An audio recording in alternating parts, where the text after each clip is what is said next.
The Karen Pryor Clicker Training Challenge this time around for the week starting June 7th, 2020, is getting your animal to place their head into a prop, such as a halter, muzzle, hat, box, bucket, or other object.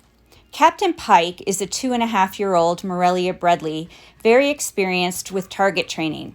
Although I had never targeted him into anything before, I felt that he would be able to generalize and respond to the target as a cue to place his head inside this bucket. Whereas I generally use hand signals and verbal cues to ask our horses and dogs for behaviors, I use visual cues like targets and lights for the snakes.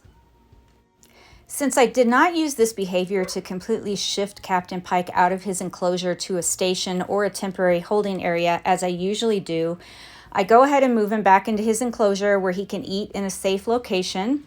And then I'm going to move the bucket around so that you can see how I set it up to train this behavior. I put a slit in it for the target to pass through, and then I put a hole in the bottom back of it so that I could deliver the reinforcement, which in this case is a food reward. Now this is the behavior shown from a different angle.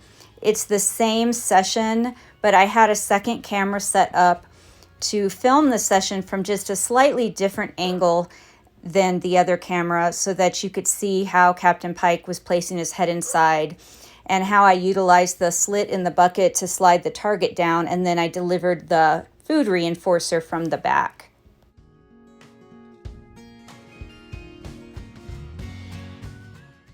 I'm showing here a behavior that Captain Pike already knows.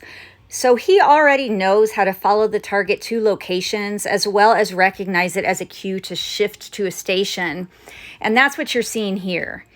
He did well following the target into a bucket for the first time, even though it was something that he had never seen before. I think this demonstrates that snakes are able to generalize concepts and that they can develop trusting relationships with their handlers the way other animals can.